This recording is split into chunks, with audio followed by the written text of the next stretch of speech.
Yes, folks, it's Thursday. It's 2 p.m. Pacific. I'm Fred McMurray, which means this must be.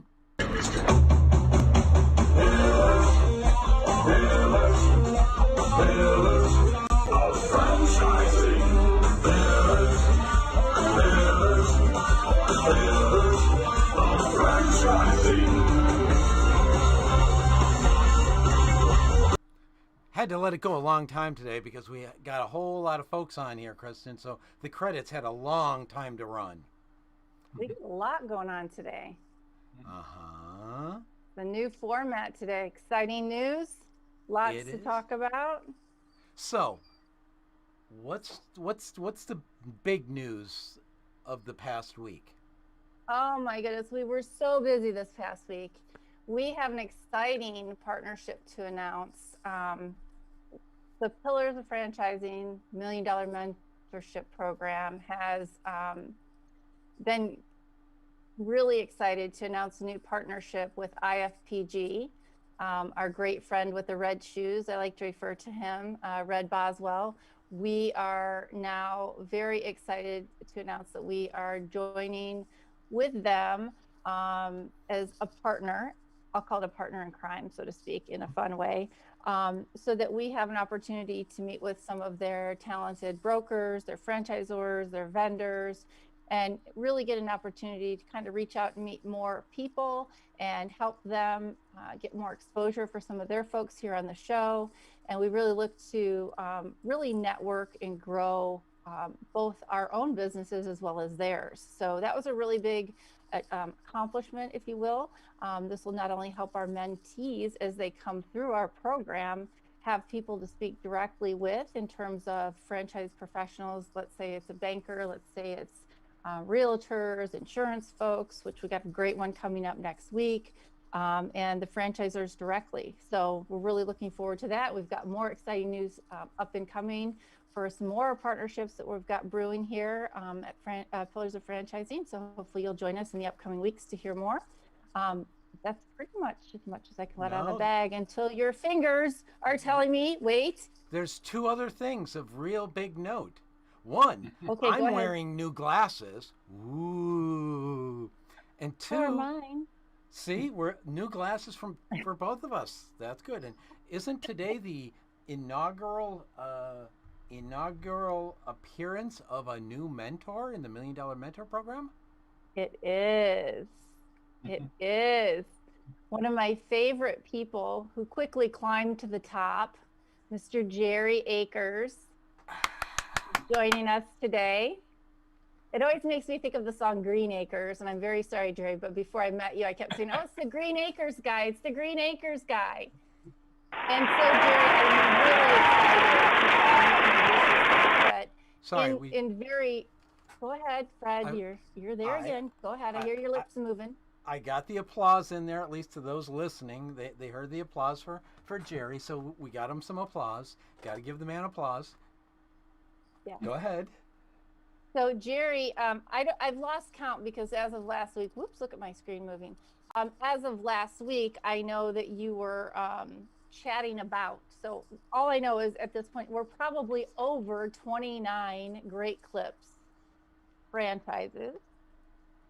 Right? Yes, we are still holding at 29. We have a new one coming out of the ground right now, and we've got 9 more that are on the verge of being a done deal. So growing every day.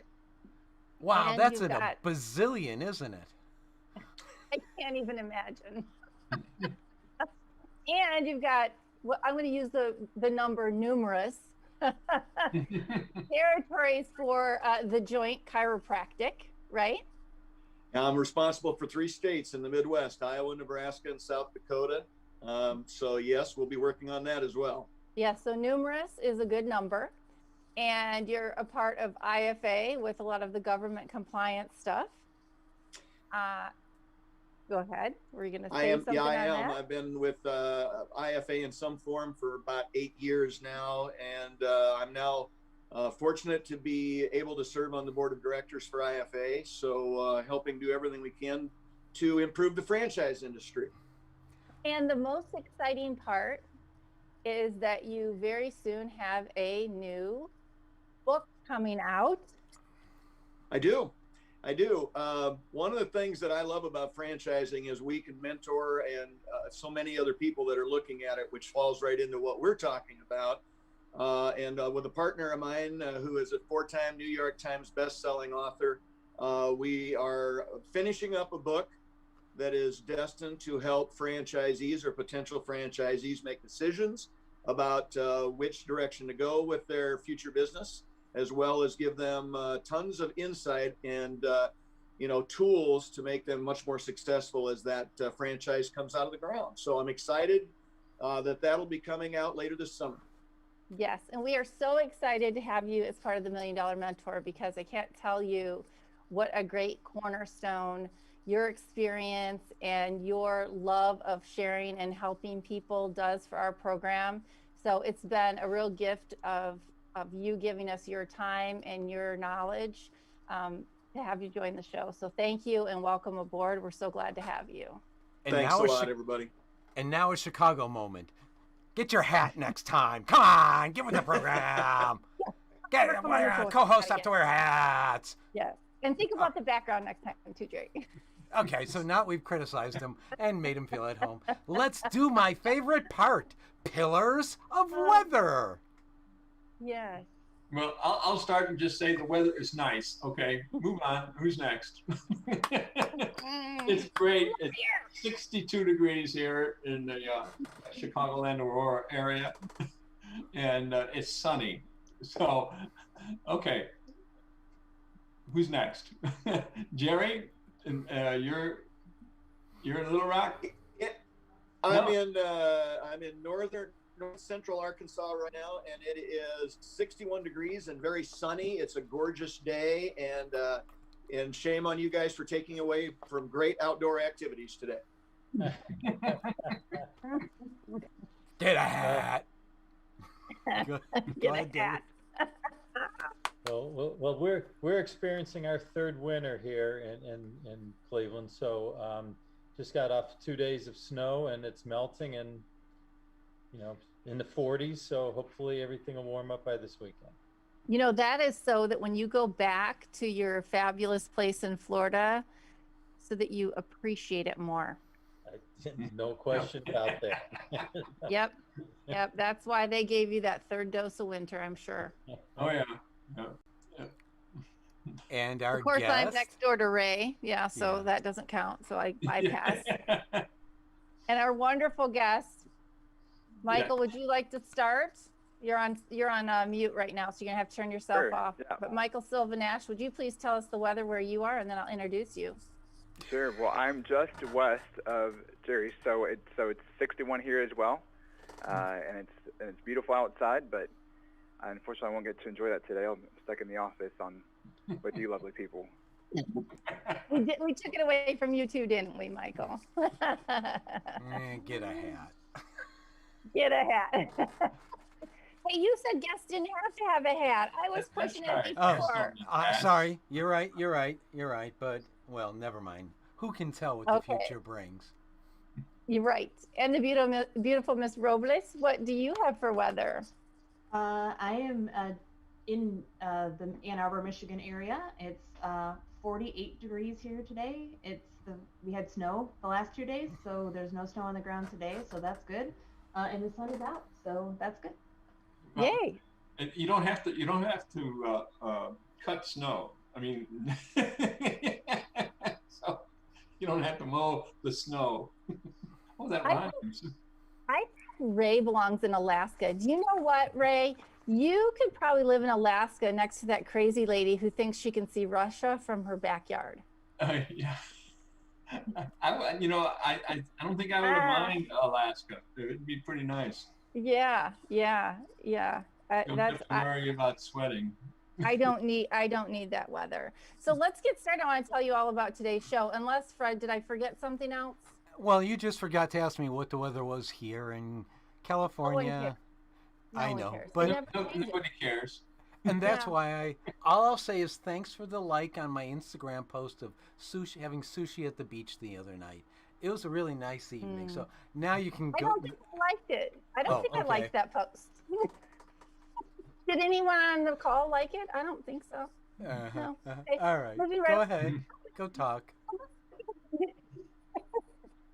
Today's topic is a great topic. Unfortunately, it's one of those topics that is one that we tend to not probably talk about enough. And before we get into it, I want to introduce two fabulous people that have been involved in this cause for quite some time. And we're going to start with the president of the Miss Molly Foundation, Miss Michelle Robles. And she is the president of the Miss Molly Foundation. She's also the director of systems for Molly Maid. Michelle's been involved with the foundation since she started with Molly Maid over 20 years ago. She served on the board since 2009 and was named president of the board in 2013. Her first experience working with domestic violence agencies was in high school as a volunteer. And through the local domestic violence shelter, Safe House Center, she has been a children and youth volunteer and member of the local Speakers Bureau. Is that correct, Michelle? Right? Did I get that right? All correct, Kristen. Okay, good.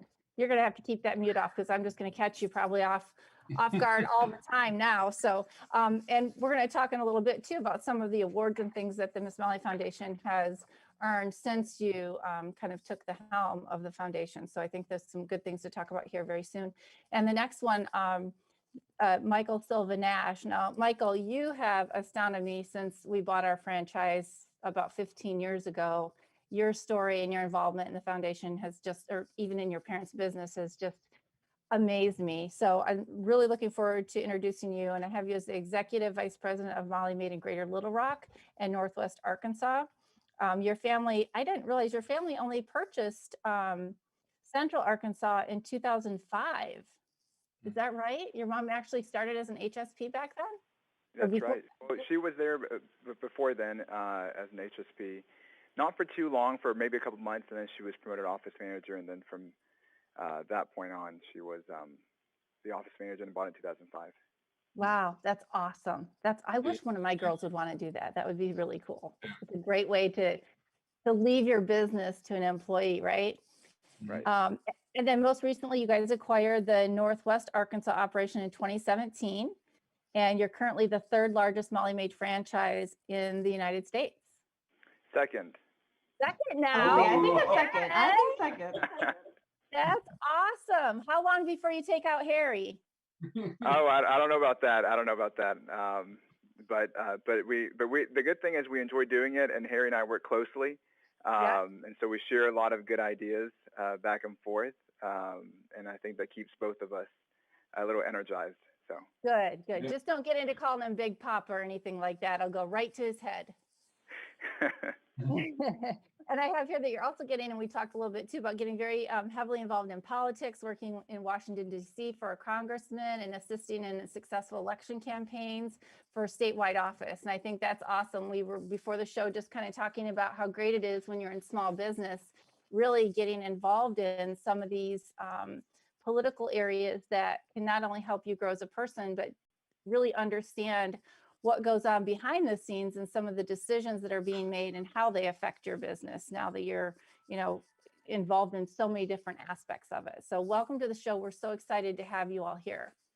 Thank you. We're happy to be here. Excellent. And as we said, today's topic that Ray and I want to talk to you guys about is domestic violence here, not only here, but obviously in the world. And currently, I was looking at some of the statistics. It used to be they'd say that 1 in 4 people have been affected. You either know somebody or you yourself have been affected by domestic violence. And the most recent statistic I was just reading today is that now we're at 1 in 3 globally. 1 in 3 specifically women have been affected by domestic violence. And I was really shocked to see that go up. So I think that's want to clarify a little bit about what Kristen's saying. What we're talking about is domestic violence awareness. We're not. Thank you. Did I forget that part? I'm so sorry.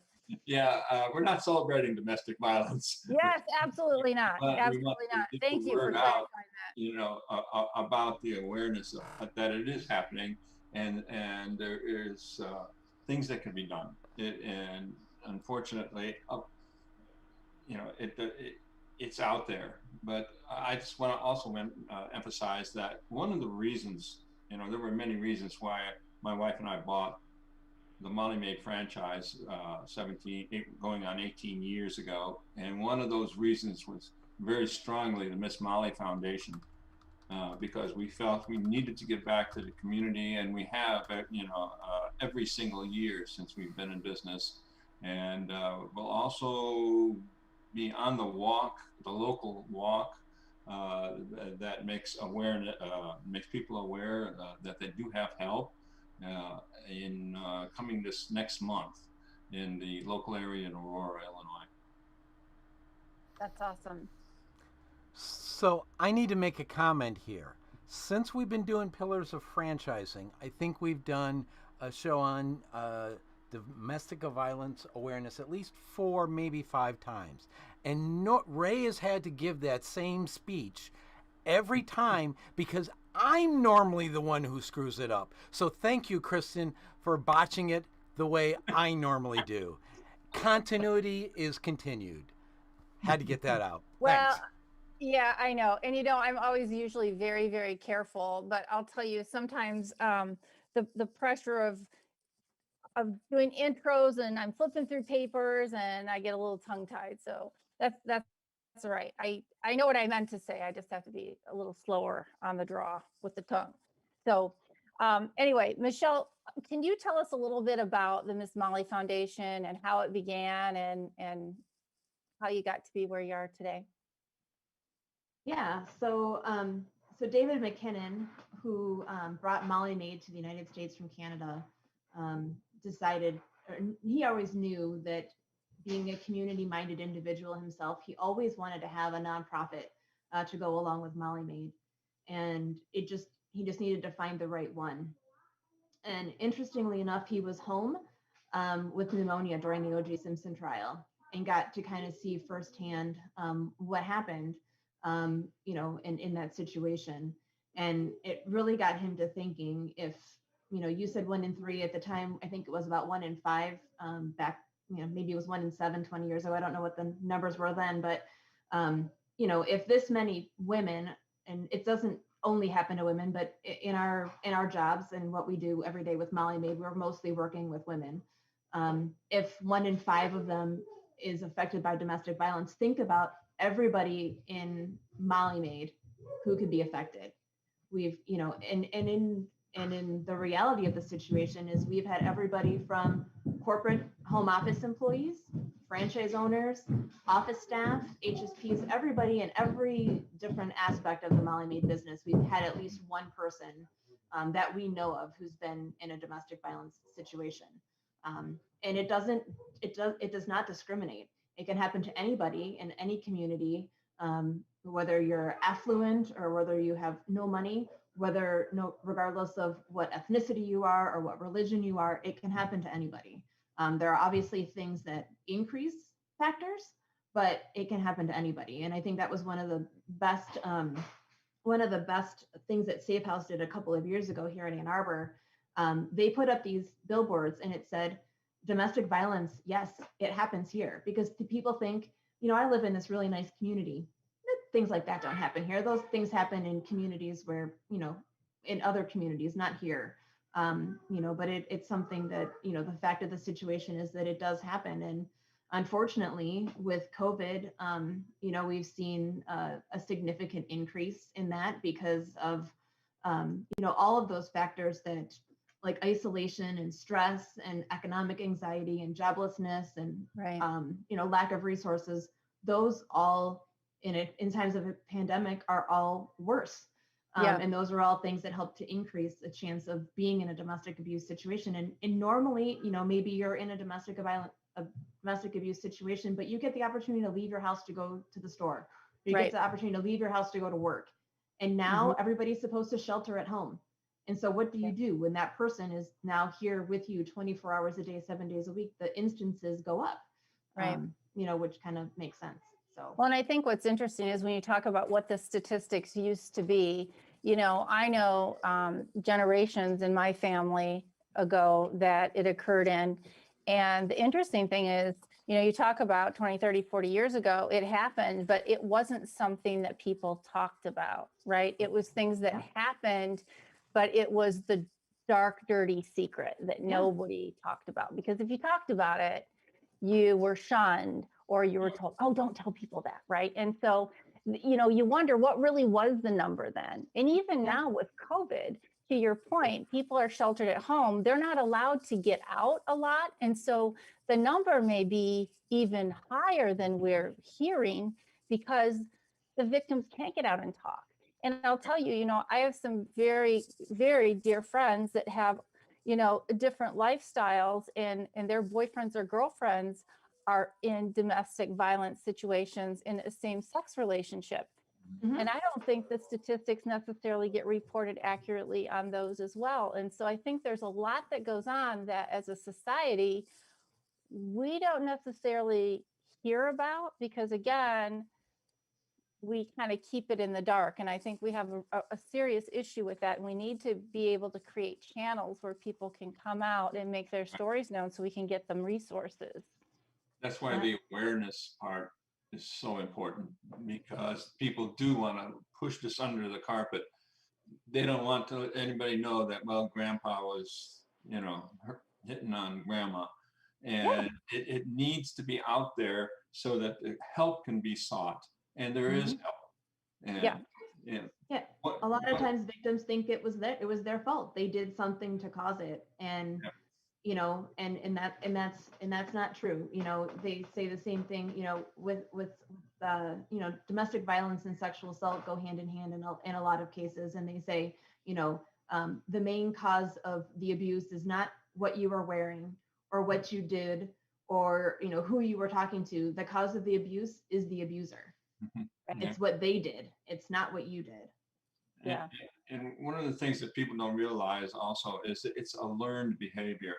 It's not genetic, but it is learned. So when if you see your dad or your grandfather doing something bad, you think, oh, that's okay, I can do that. Mm-hmm. Maybe you don't think it out loud, but in the back of your head, you begin to think that. And people need to realize that there is help for that. There's a training that you can take. There's classes that you can attend that help with that. Yeah, I think often you find that it's a subliminal thing that people see and they don't even realize that it becomes part of their makeup until they find themselves years down the road, perhaps in an adult situation where they're backed into a corner and their rage is going, right? And they don't know how to deal with it. And then they explode and that's what happens, right? And then it's over and they go, oh my God, I don't know what I just did. Where did that come from? Yeah. Right? And then they sit down and they start talking to somebody and they realize, wow, that my dad used to do that or my grandfather used to do that, Now, Michelle, in some of the work that you guys have been doing, obviously I know and Ray knows, but can you tell people how do you make it easy for owners of your franchises to participate or get involved in the Ms. Molly Foundation? Yeah, the goal is to make it as easy as possible. And back in 2009, one of our franchisees, Bill Foley, down in Nashville, Tennessee, he came up with this idea of the diamond level. And the diamond level gives all of our franchisees the opportunity to say every clean counts. A portion of every cleaning goes back to a local domestic violence shelter. And originally the intent of it was that it was a dime a clean. That's where we came up with the dime level. It was a dime a clean. And we did some fancy things with fake bling, diamond rings, and the whole 9 yards. And it kind of became we have some franchisees who say, I really want to give back with every clean, but at my level, I can't do a dime. Can I do 5 cents? Or somebody, like Ray, who wants to do more than a dime a clean and says, hey, can I do a different amount? So it kind of evolved from a dime to anywhere from, I think we've got some newer franchisees who are doing about 3 cents. And we've got, franchisees who do 35, 50 cents per clean. and so that is really the easiest thing that a Molly Maid franchisee can do. It's, every month I know how many cleans the franchisee does, and so I can send out an email saying, hey, this is what you did, this is how much we're taking, and then we hold those funds in an account for that local franchisee. So in December, when we cut their checks, that money gets added to whatever else is raised.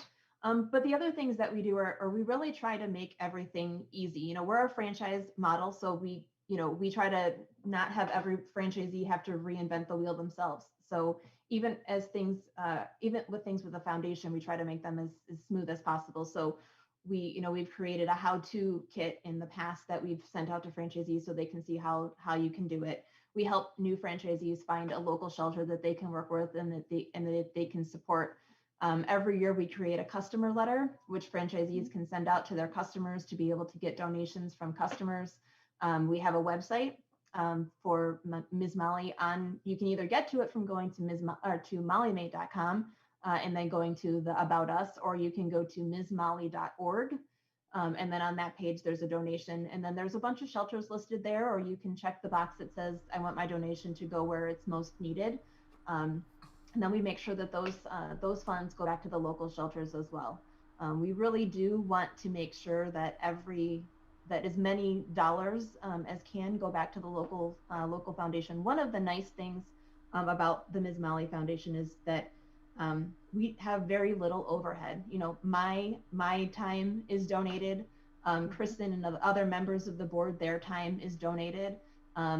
We have a treasurer who's a neighborly employee down in Waco. Her time is donated. So we don't have a lot of bills. I mean, there are things, obviously, we have to have insurance, and we have to have our taxes done, those types of things. But, in a general year, more than 90%, usually closer to 95% of every dollar that's raised goes back. 95% of the total that's raised goes back to local shelters and domestic violence centers. Right. Very good.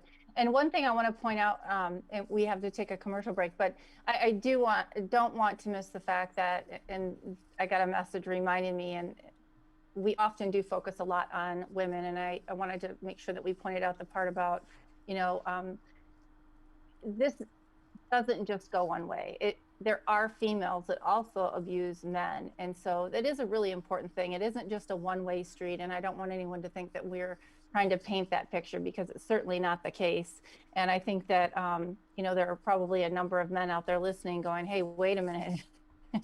Let me tell you, there's some really strong women out there as well that can be just as abusive, because abuse doesn't just present itself physically, right? There is mental, there's emotional, there is financial abuse. There's a lot of different things, and my cousin always laughs and jokes about, he's the one who always got abused and he has spoon marks on his back. And, that's, a little off topic, because that's really more about how we used to get punished by our parents. And back then it was corporal punishment. But it's, all joking aside, it's not just a man and woman topic or an issue. And so I don't want to paint that lightly, and I don't want anyone to think that that's the way that we perceive it either. So on that note, I'm glad you brought that up and not me. Well, it's true. And, I got a gentle reminder about that, and we have talked about it in the past, and sometimes we focus on it in one direction, and it's just not one-sided. And so I want to make sure that I am very direct about it, and no holds barred. It is definitely a two-way street. So on that note, what I'd like to do is go ahead and let us pay the bills by doing a commercial. When we come back, I'd like to talk to Michael, because I'm really interested, Michael, when we come back, I'd like to hear about what drives your involvement and your interest in the foundation, particularly as such a young person when you got involved in it. And what kind of keeps you driven. His Molly Maid does some of the greatest programs to involve employees, which we really need to hear about. So yep, absolutely. Here we go, Fred. Hey, franchise owners. How's your local marketing? Do you feel like you could use some help keeping up with your social media posts and comments and reviews? Do you wonder if you could be doing more to attract local customers? Are you able to identify new move-ins to your local area? At Westvine, we help franchisees like you reach more local customers through digital marketing. With daily monitoring, creative content, and ad placement, and customer data intelligence, we'll get your business in front of the people who want your products or services. We also work with franchisors who need an agency to handle the digital marketing for all of their locations. If you're ready to reach more local customers, give us a call at 805-265-5440 or visit us at westvine.com. That's 805-265-5440 or westvine.com. And we want to give a shout out to the Link Local Network for broadcasting our show. Reminder that you can either chat live with I or our technical producer Heidi at the pillarsoffranchising.com website, or you can dial in at 323-580-5755. That's 323-580-5755. And for those watching, you can see the Caffeinated Connection sign up. Stop in Tuesday mornings at 9:30 a.m. Central Coast time. Sign up at caffeinatedconnections.com and learn why it's the goofiest hour of networking in North America. How's that for a tagline, folks? Let's rock it. How's that for a mouthful? See what happens when you ask a whole lot in a little amount of time? Amen. Amen. So, Michael, it's your turn to say a whole lot in a little amount of time. We have so much we want to know about you, but you got to go. What do you want to know?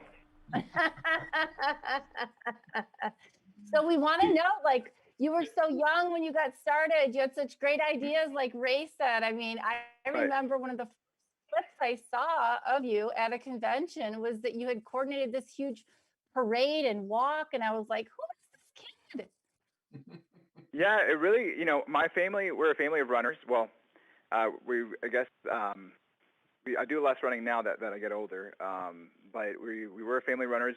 My grandma actually did a race in Greece. She did the original marathon. And so that's how involved in racing we are. And so we always used to do a 5K, and we noticed that a lot of these 5Ks were going towards charitable, just different causes. And we realized, there's not one for domestic violence, and why not try to put one together to help our local community and to go in with the Miss Molly Foundation and our local drive. And so we were fortunate enough to find a good running club here that would be willing to team up with us and help us just, spearhead the whole thing. And we got together every week for a long time, it seems, and until we finally had, the good pieces together to put together a good 5K. And we were very successful. We did it for 2 years. Our first year wasn't as successful as our second. The second, we raised $20,000, and one weekend on one Saturday, it was called the Great Gobbler Run, since we were doing it close to Thanksgiving. So that was a lot of fun. That's very cool. And so, and how old were you when you did the first one? So the first one I was 16. 16, put together that 5K, and it just took a lot of, anytime you want to do something, you just have to do it. And we wanted to do something different, something special, because, like Ray said, giving back to the community has to be an important part of your business. I mean, the community gives so much to us as businesses. Yep. It's important that we give back in some shape, way, or form. And not only that, your employees, it builds a good company culture when your employees feel like they're more involved and outside of their day-to-day work. When they see that you're involved, that you as an owner, as their boss, you're not just in it, for the money, but you're also in it to give back to things that are close to them. Absolutely. And so, like we said, domestic violence impacts so many different people. We're certain it impacts people within our team. Yes. And so by doing this, they see that we're doing something that impacts them, even if they don't come tell us. Just directly, they know that we're doing something that helps them in one way or another. They know that they're, because you support that, they know there is help available. Absolutely. And exactly. That's so important. I know that we have helped, and we don't ask any questions. They just simply come in and say, hey, do you have that card for yes, me? exactly. and we just say, okay, here it is, you know. Yep. We, you know, if they want to get us involved in some way, we try to keep our distance, but at the same time, give them as much help as we can. Yeah, yeah. Now, Michael, I know at some point, if memory serves me correctly, because you were still in school, like in high school for a couple of these, Yes. you were able to get some local kids involved in these too, right? Some kids from school. Yeah. Oh, we sure did. We got the local. We got my school's cheerleading squad. We got the running team. We got everyone involved, and so we had a lot of fun together too. And so, and a lot of times, it's just giving people the opportunity to help out. Also, Yeah. you know, a lot of people don't. They want to help, but they don't know how. Right. And so, by creating a way for them to to contribute, everyone was on board. You know, it's rare to see teenagers up super early at 5 a.m. on a Saturday morning, but we made it happen. That's awesome. That's awesome. And I really, as I said, one of the reasons that we chose the brand, when we were looking, and I think Ray, you and I have talked about this several times before, and I know we've talked about it in our mentor segment. When it came to choosing a brand, I always say I grew up in a corporate world that had a cause, right? We then worked for Habitat for Humanity. That was our cause. And so when we looked at brands to buy or invest in, it was really important to me when we came down to the final three. Molly Maid not only had that great family feeling, but it had a corporate cause. It had something you could get behind, and it had something that I really believed in. And I think for our listeners out there who are thinking about investing in a franchise, it's really important that you buy something you believe in.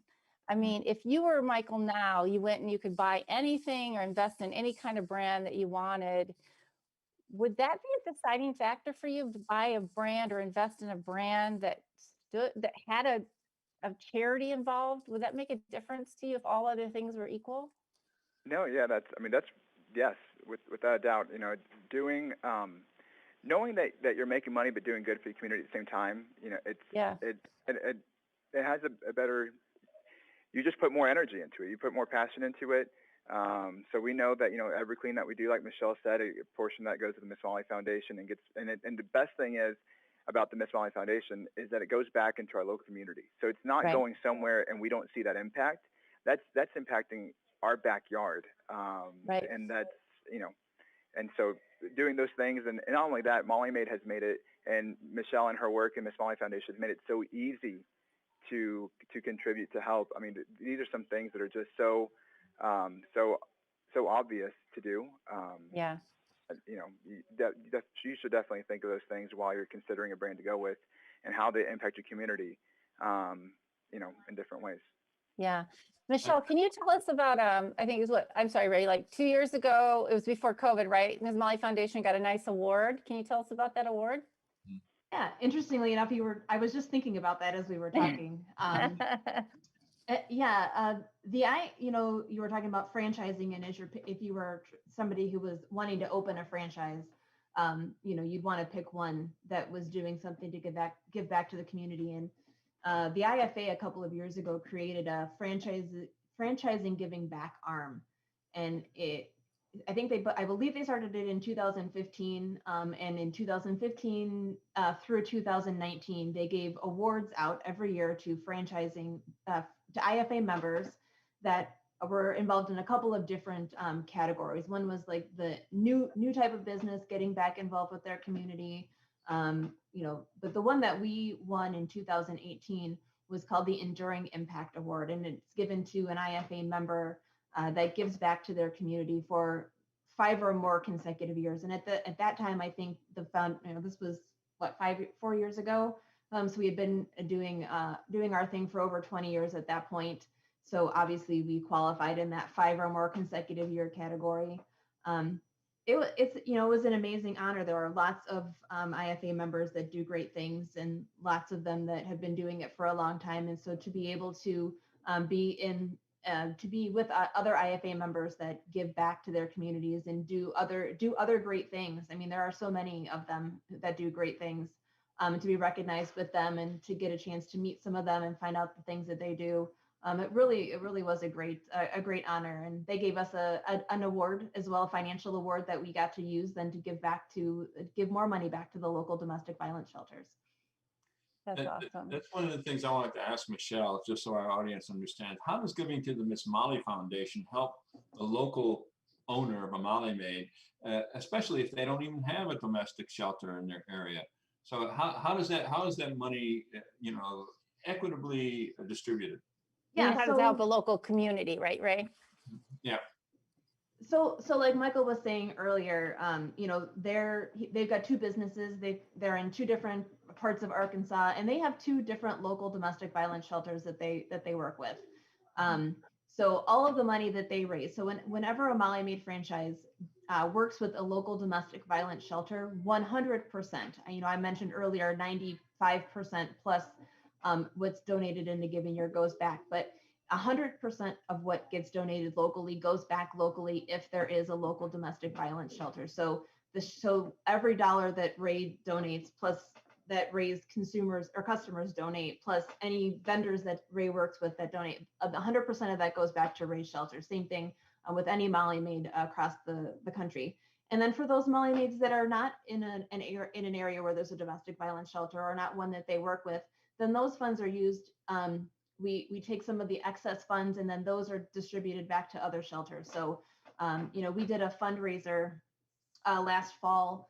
It was our first virtual auction, and we raised about $15,000 in that auction, and we got other neighborly brands involved, not just Molly Maid this time. So we had winners from other companies that are part of the neighborly family, and we took money from that auction and we divided it up amongst the shelters that we were supporting. So every shelter got an extra little bonus check or bonus added to their check to be able to disperse those extra funds that came in that weren't necessarily designated to go to a specific place. Excellent. And Michelle, we're going to put on our page, obviously, how people can get in touch with you, the Ms. Molly Foundation. A couple things that we didn't talk about, I want to make sure I just bring up before we wrap up this segment. Obviously, people can donate to the Ms. Molly Foundation through Amazon Smile. So if you go to Amazon Smile and you go down through the different charities, you can find the Ms. Molly Foundation on there, so that when you're doing your normal Amazon shopping, you can click on Ms. Molly Foundation, and every purchase you do, a portion will go to the Ms. Molly Foundation that way. And look out, because October is the month for domestic violence awareness. So if you have a Molly Maid in your area and you happen to be a lucky Molly Maid client, you will find people like me who will send you a letter that says, hey, are you looking to clean out your closets? Hey, do you want to donate dry goods and things of that nature to your local women's shelter? Often your local Molly Maids will in turn be donating goods and things of that nature to the shelters who so desperately need them at this time, especially when the demand is so high. So there are lots of ways that Molly Maid gets involved. And we want to thank you, Michelle, so much, and Michael Silva-Nash for being on the show today and really bringing attention to, I always call it America's little dark secret. And hopefully anybody and everybody out there who knows somebody or has experienced this in the past, please go to our website. We'll have the national number. Michelle, do you have it off the top of your head, the national? I see you. No, because you just got interrupted, but we'll make sure on the website.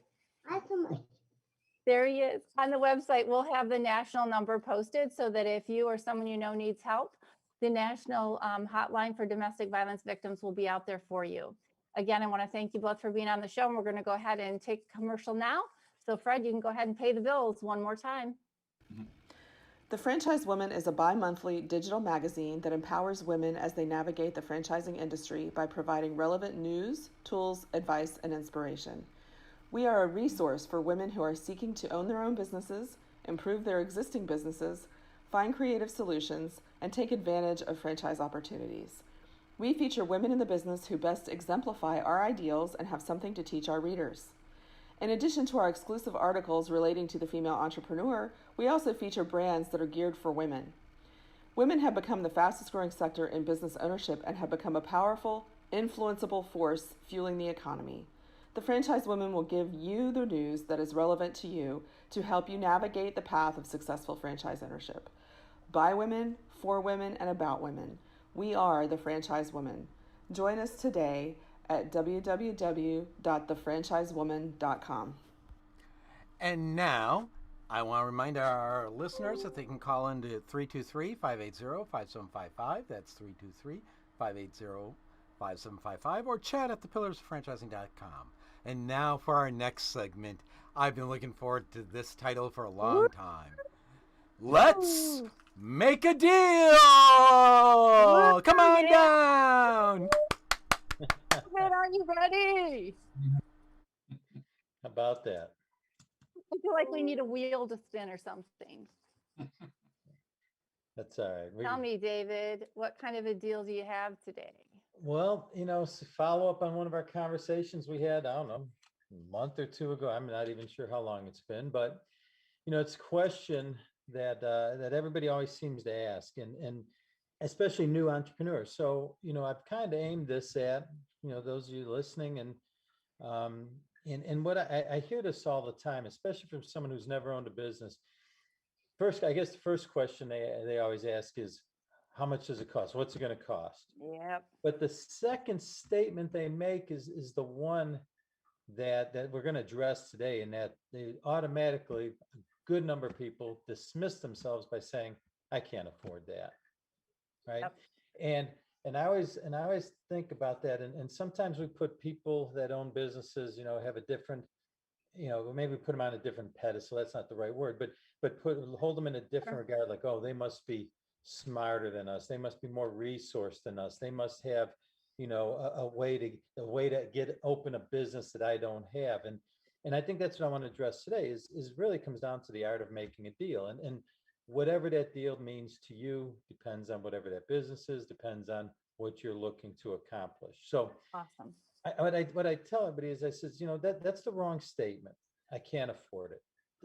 What you need to do is, if it's something you want to do bad enough, maybe type it in your phone, get pen and paper, old fashioned way, but write some of this stuff down. I mean, the question you want to do is ask yourself, how can I afford it? Okay. And that's what I tell everybody is ask that question. How can I afford this? How can I make my dream come true? How bad do I want it? That all kind of runs underneath. How can I afford it? So you're challenging yourself to not cut yourself off and say, I can't afford this. That's too much money. You have to have money to make money. You have to be rich to move. Only the rich. I mean, all those limiting beliefs and statements that people tell themselves. Right. Flip it around. Well, that's what we learned from our parents, right? Yeah. Hey, good stuff, man. I did. That's all I heard, right? Money doesn't grow on trees, right? That's right. But That's what the KYD stands for, by the way. Is keep your daydream. Okay. It does. It does. Go ahead. I'm not going to. Oh my gosh. So this question you have to ask yourselves: how can I afford it? That starts the wheels in motion, right? That kind of tells you you're serious about what you want to accomplish. Here's another question, the follow-up question. And again, take a piece of paper, write it down, and answer the question. Just don't ask, but what resources do I currently have? Okay, what resource do I currently have? And a lot of people think, well, I only have this much money in the bank. All right, I use myself and my wife as an example. We didn't even have enough money for the franchise fee when we first started. We put the balance of the fee on a credit card. Okay, but it started with the belief, and that's a long story how I finished out the other several $100,000 I needed to open up a business when I didn't even have enough for the franchise fee at my fingertips. So what resources do I have? Okay. What do I need? Meaning, how much money do I need? What's it going to take? How can I get what I need? And who can help me? When you start answering those questions and maybe thinking deeply into them, that kind of starts that momentum to, I'm not going to be stopped. And I didn't set up a roadblock right from the beginning to say, I can't afford it. Well, let's talk about a couple of those, because I think that you're right onto something. And I think a lot of people, first of all, you talk about, in all of our conversations, we talk about the word grit, right? And that if you're somebody who at the first roadblock is going to, hit a wall and not go any further, then obviously going into business is not for you, right? I think that's almost verbatim. It's like, if that's what's going to happen, then this is not for you. And so when you talk about like sitting down and saying, well, how can I afford it, right? What are my resources? You know, we've talked about there being some maybe uncommon resources, Mhm. right? That whether it's you've had to use or other people have had to use, and without, you know, going through a long rendition of them all, you know, you said cash in some cases, and maybe it's not the ideal situation, but you've had to use credit cards. Sometimes there's family, sometimes there's friends, sometimes there's, you know, a bank, sometimes there's SBA, and people have to know that you've got to go out there and dig. You know, if it doesn't come to the top of mind, you've got it on a piece of paper. Just because you can't come up with 5 to 10 answers in 2 to 3 minutes doesn't mean you fold up the piece of paper or throw it in the garbage, right? Keep That's it there, right. mull it over, right? Because it's not going to come to you right away. You might No. have to sit on it for 2 weeks, like maybe Oh. longer, right? Right. And to be honest with you, the business itself in the beginning, before you even get to that point, your desire is the biggest thing. It has to be an all-encompassing desire. This is what I want to do, and nothing's going to stop me. It has to be all-encompassing. And that you know, and Think and Grow Rich, right? Yep. The starting point of everything is desire. It has to be a burning desire, as it says. So when you start writing that down, it's from that place that I'm going to get this done. And when that happens and you start challenging yourself, start thinking through it, you come up with ways to make a deal. When I first said I wanted to open up my franchise, I had no idea that where I was going to get the money, who I, you know, even how to make a deal and how to attract people to invest in it. I had no idea. Mm-hmm. But as I kept going through that approach, and I became consumed with making sure I funded the project. And that's a great word. I was consumed by it. How many times do you And think you were told no? you know, from financial institutions, plenty of times. Heck, from my father, when I think I told that story in a previous episode, right? I gave a whole pitch to my parents because I needed their house as collateral. They needed to sign as guarantors on a loan. And they had just paid off their house. And a month later, I come after 30 years, and, you know, struggle and everything else. I go, hey, I need the equity in your house. And I told my wife going there, I says, my dad's going to be all for it. My mom's going to say no. So I had everything prepared to combat my mom's objections. And then it flipped on me. My dad jumps out of his chair and says, there's no way that's happening. He takes off. My mom goes, okay, what do we need to do? I looked at my wife and I said, I need a minute. I didn't prepare for this. So, but it's you have to be consumed by, I'm going to get my project done. And then answers kind of come to you. And it's not like I set out for it. All of a sudden I would be talking with somebody and telling them what I'm doing. And the guy goes, oh, wow, that's great. I'd be interested in helping out. I didn't even ask him. Yeah. And next thing I know, hey, you know what? You start putting together your financial picture, make sure it's viable. It starts there, right? You know how much a business, you know, hopefully you project out your business. If I give away some of my equity in my deal, if I can take on a non-traditional loan from another investor, you know, how does that pay out? And make sure it works financially. And then you can kind of be armed with, what can I go sell to somebody to help me out for $100,000? What can I give them? Right. And most investors, here's something that, you know, the investors understand money risk. Investors understand risking money. What they don't want that contingent liability, the long-term risk. They don't want to be on the hook for the lease. They don't want to be on the hook for a bank loan. They might invest the money. So that's another negotiating point to say, hey, if I'm going to take on all the risk as the franchisee, all I need is your money. I want to keep a little bit more of the deal, and let's structure your amount of money, maybe some as equity and some as loan, and figure out how that works. And, you know, you might have an attorney and accountant get involved in those types of things, but that's how you put together a deal. And next thing you know, yeah, you might not own 100% of the business. You might have some sound partners. You might have a couple of loans, but you're open. Mm-hmm. You know, what's crazy is like, I've never put together a deal where I need investors. And so, because we just haven't done a deal that way, right? And so I listen to it and go, wow, I'm not really sure where I go get an investor, but you're so passionate about it that I'm like, okay, I'll do it.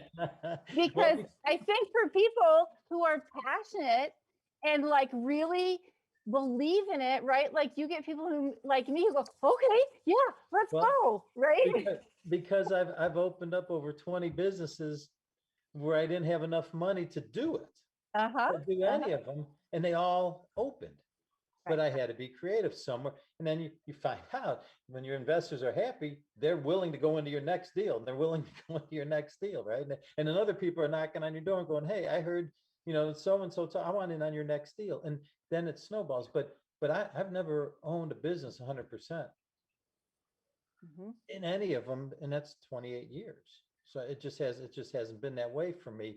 And that's partly because I was loyal to people who helped me start too. So when I started and expanded, I wanted them to be a part of it. I think that's a good message for people that, you may have to make a deal, but the most important thing is no matter what deal you make, no matter where you go, don't burn a bridge and always be ethical and be loyal, because you may have to go back to those same people down the road.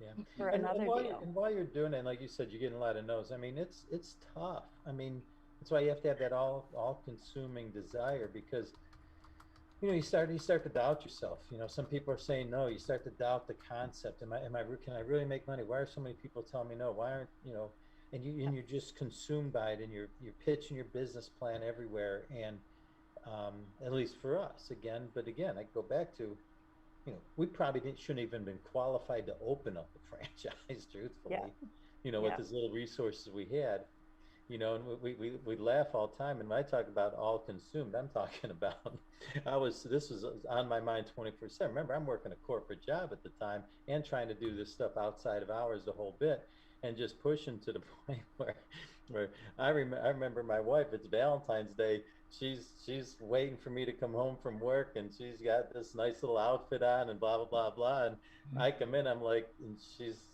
and I'm like, whatever, I got to get this business plan done. I got a presentation tomorrow. She just looked at me like I was out of my mind. And I went, you know what? I better make that up to her. Or there's not going to be any more Valentine's Days anywhere.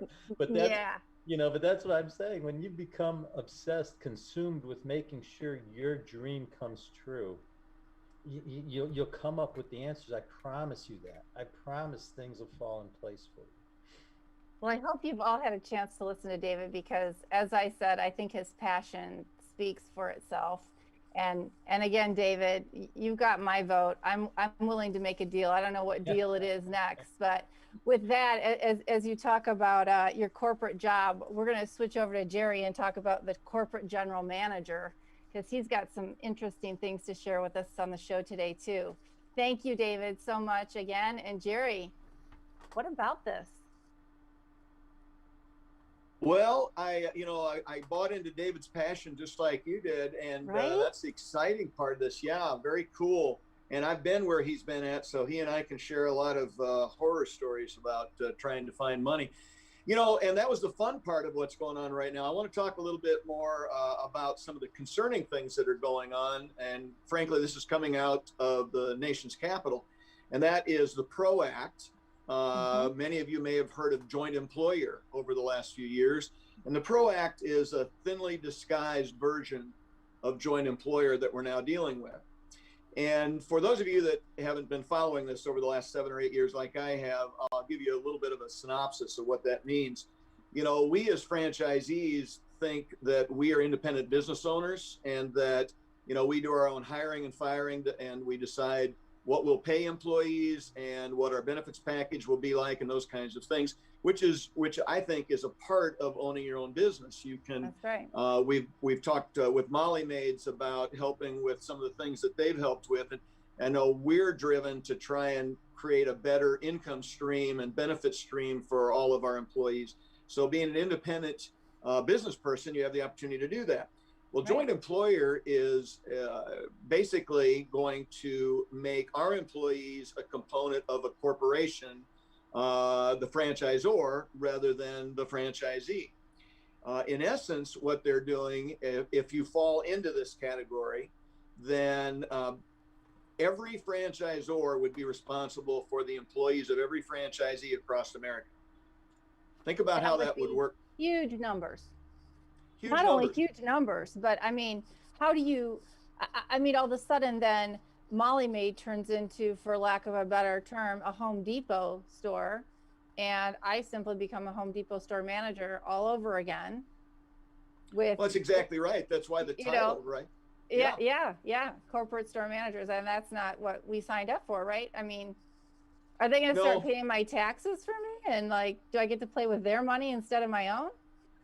Well, no, and that's a good point, Kristen. I mean, and David just touched on it. We, as independent franchisees, we put our heart and soul, all of our money, our life savings. We borrow against our house. We do all those kinds of things. We take all the risk. Yeah. We have the desire and the passion and the dream and all that kind of stuff. And then suddenly they walk in and say, "Oh, just kidding. You get to be a general manager now, even though it's still your money and your passion. You do not have control over your own employees because you fall under the PRO Act, joint employer." And Right. it is a little bit of a scary situation that we're working on right now. I can't imagine that the franchisors would want to necessarily take on this cumbersome. I mean, they're not equipped. They don't have the rank and file people that they need in a corporate office with HR strategies, and they don't have that either. No, and they don't want it. And in fact, if you weren't following this day by day, you probably wouldn't notice. But over about the last 5 to 6 years, many franchisors have changed and altered the way that they support their franchisees. By that, I mean, maybe they aren't giving out policy and procedure manual templates now. Maybe their demands over what you do as a franchisee with uniformity across the spectrum of employees has changed.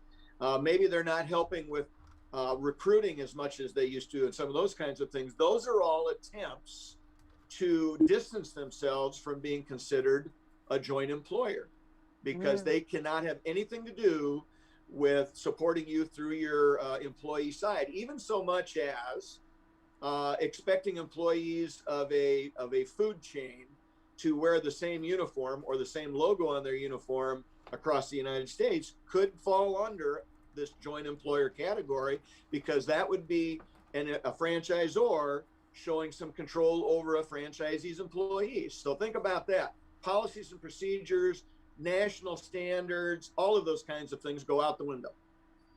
How can we get started in this whole thing? Who's trying to make money on this deal? Because quite frankly, I mean, if you think about it, I guess if I looked at this whole thing, part of why we buy into a franchise is so that we get the systems, we get the cookie cutter stuff, right? Now, I was fortunate enough, I had a lot of HR training. A lot of my colleagues did not have the HR training. And so for me, I was thankful for what little, and I do mean little, bit of HR help we received. And a lot of that had to do with application processes, the uniforms. You know, Ray, what I'm talking about, right? And so if they're going to start pulling all that back, and we're going to have to do that all on our own, I see there to be putting small businesses like ours a little bit at risk in that way. I think there's a lot of trouble to be had with this whole joint employer. I mean, a lot. Well, and again, Kristen, that's why franchisors have been working the last few years to move out of that realm so that they do not risk being called into a joint employer type situation. Story, I sat on a panel with a fellow franchisee from Arizona about 3 years ago, and he had fallen into the joint employer category. There was a complaint made by one of his employees that got to the National Labor Relations Board, and the problem is we have gone away from direct control, and that is a definition in the NLRB, direct control, to now they're looking at it as indirect control. And frankly, it's a very vague definition. So when you think about this, my friend who was a franchisee, still is, he got called on the carpet for this potential allegation of a situation where he fell under joint employer. And he spent about 2 years and around $100,000 fighting that situation. Finally got out from under that umbrella. He was found not guilty, but still $100,000 in 2 years of his life. And frankly, folks, that could happen to any of us out here. So when we see our franchisors doing what they can to try and protect us as much as them by not giving us those, many franchisors right now are introducing their franchisees to third-party vendors who help with HR, who help with recruiting, who help with a variety of things like that. Mm-hmm. At the end of the day, that's all about avoiding the joint employer headaches. Well, I think, Ray, that's probably a good part where we have a co-op that helps with some of our legal documents and our handbook. Mhm. Those are actually probably really good. We get some things, but that's probably a really good thing that for people who are in franchises in major markets and can work together as a group and pool their money to hire these third parties, you're probably really well served to do that. And that could be why in our group, we've had people who have switched their roles from being regional managers or regional service managers to now being business coaches, right? Like Yeah. their titles at the home office have changed like 32 different times to things that mean, I'll call it less and less, to now they're coaches, right? That give them less and less direct management responsibility over their franchisees. Yeah. So, And that's true that our franchise coach doesn't really have that much control over us, and I can't see how anybody can call us joint employer. It doesn't make any sense. The problem is because the definition is so vague, they could call us on the carpet for virtually anything where a franchisor has anything to do with your employees. So again, it's the fear of being called on the carpet and sued and those kinds of things and defending it that is really almost larger than the actual act of trying to work within this and manage it. I've got friends in California who are franchisees, and they've dealt with a couple deals called AB5, okay, and which is joint employer for California, basically, and then the ABC template, which basically gives us 3 guidelines, and if you fail on any of these 3 guidelines, you're automatically called on the carpet for a joint employer thing. And one of them would be such where you would have to have national standards that you follow. Again, even though we don't feel that should come into play, the fact is, if somebody wants to call you on the carpet and claim that is and that's a part of a joint employer, you are then going to be dealing with attorneys and paying bills and fighting that for some period of time because it's so vague as far as the definition. Anything to do where a franchisor is giving you insight or guidance or any of those other kinds of things as far as your employees go could eventually fall under that joint employer category. Okay, Jerry. So as we wrap up, I guess I've got 2 questions. So one, obviously, you and IFA are very involved in working with the government to try to get this resolved. Are you hopeful that we will get to a positive solution? I'm fearful. I think that's the best way to put it right now. This has already passed the House. I would say any of your listeners that have any concerns about that should reach out to your senators and try and explain how disastrous that would be for the franchise model and what that would mean to you, because our friends that are franchisees in California right now are in essence general managers for a corporation rather than the franchisee and the owner anymore. So any of you out there that would like to, I think you should call your senator, email him, whatever, and let him know that this is something that could dramatically impact the franchise model.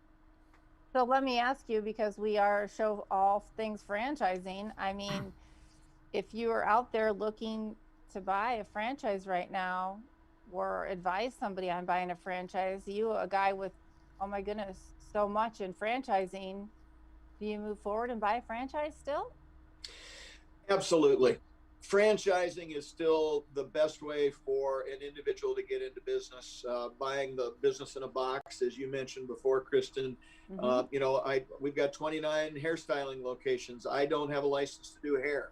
So if you want to get into a business other than something you've been trained to do, this is the best way to do it. Go into it with your eyes wide open, understand that there may be some some hurdles that you've got to go over, just like any time in any business, right? This is Right. just something new. And frankly, I have hope that the Senate will stop this, and it will buy some time anyhow. Yeah. But I would tell everybody, don't rest, because it's going to keep coming back. So yes, buy a franchise. It's the best way to get into business. Frankly, I think it's less risk and you get a lot more support. I think franchisors are going to continue to work on their end. They probably have 2 or 3 more attorneys that they've hired in the last few years just to deal with joint employer and protect them and isolate them. So when they're doing that, it's actually protecting the franchisees. So Awesome. I'm in hopes that we all can figure out a way to work our way through this. I think it's still the best model to go with, but just understand it's one more hurdle we're going to face. Awesome. Well, again, Jerry, like I said, I'm so excited to have you a part of our team. And I think that each week now that we do this and you bring more and more knowledge to the table, not only for Ray and I and David and Fred, but for all of our listeners. And I thank you for your time and all the energy. Now I got to see if Fred's going to take us down some squirrel hole or wherever he's going. I don't know. Today, we go into the worst case scenario. We're going to continue on the topic, the PRO Act and the $15 an hour minimum wage, and see how that takes us into the matrix. So I told you I'm just drinking vitamin water today, and you're going to go down all this heavy duty stuff. Oh yeah. So as we've been doing research on this, I learned earlier this week that there are robots out there that you can buy for about 70 grand that will flip burgers, make donuts, do other stuff. And as I thought back about it, I remember years ago to seeing the first Roomba. I remember when a friend of mine had one of those Roombas that would go around there. And yeah, the article I had read said when you look at it, 70 grand for you pay for it once, you kind of, keep maintenance on it, but that's about what you pay for first year for a $15 an hour employee when you add all the benefits on there. So my question comes is, let's assume that, as is my normal perspective, government has no clue what it's doing, has its head shoved up its behind, I'll keep it clean, and has no real clue and therefore makes everything worse. What does happen with automation and artificial intelligence, and how does the franchisee deal with it? Does franchising still exist in the matrix? Who wants to jump on that one first? Your best I'll jump on it. Go for it. Man's got I'll guts. jump on it. I believe that your explanation about the burger flipping robot and those kinds of things, I think that's already happening, and I think a big share of that is due to 2 things. It's minimum wage pressures and the joint employer situation. Anytime you got employees under the government's guidance, there's going to be some issues with it. So if you can manage your costs, your overhead costs, and avoid some legal issues by having robots or kiosks to check in or buy your burgers or whatever the case might be, you've eliminated a whole lot of those things. So I believe it's going to continue to go that way. There are some franchises that I think all franchises are going to exist. They're just going to look different. They may have less employees. And I believe there are some franchises that can't use some of that kind of things. For instance, theoretically, we won't have a robot that cuts hairs. So probably we won't, but you can do things like have a voicemail system on your phone. There's a variety of things you can do to automate other parts of your business that will maybe minimize the number of employees you have. So I think this is going to continue to move forward, Fred. Great points. I don't like a human being getting close to my head with a knife. I mean, that just kind of weirds me out. Well, I think, Jerry, we may be closer to that haircut than you think, because, they have robots that perform operations now. So that's pretty precise, and they are more precise. They have a Flowbee for haircuts. So don't they have the Flowbee, right? The Flowbee is kind of like. Yeah. But, Kristen, we're all going to own drone transformers. We're just going to send them up. They're going to do our shopping for us. We're going to drop them down. They'll bring back our food. They'll do everything. So that's it. You never leave your house. Ray, we're just going to have Rosie the robot like the Jetsons. Yeah, It's going to be Molly made. She's going to be dressed. that's in right. pink. That's right. Rosie is going to take the blueprint of your house, just like my little off-brand Roomba, because I can't afford a Roomba. So, franchise home office training is going to be to locate the switch on the robot. Yep. Turn it on. That's going to be it. They're going to show up in a just- self-driving, automatic driving car.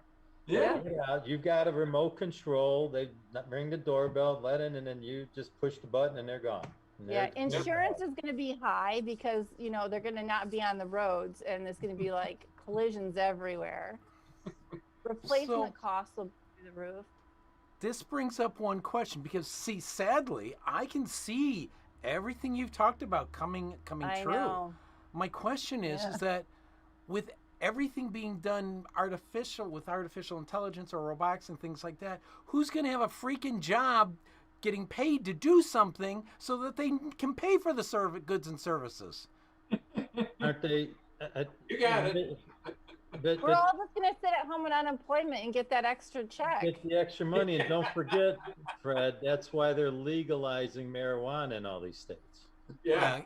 In California, it was We kind don't of like want to do anything. yeah, well, California, no one else wanted to do Oh, anything. It was God. the government wanted to taxes. Don't you have We that won't song, go. It's the End of the World as We Know It? Mhm. Right. I would play that, but then we'd probably get spanked by somebody or other. So on that note, I want to thank our guest.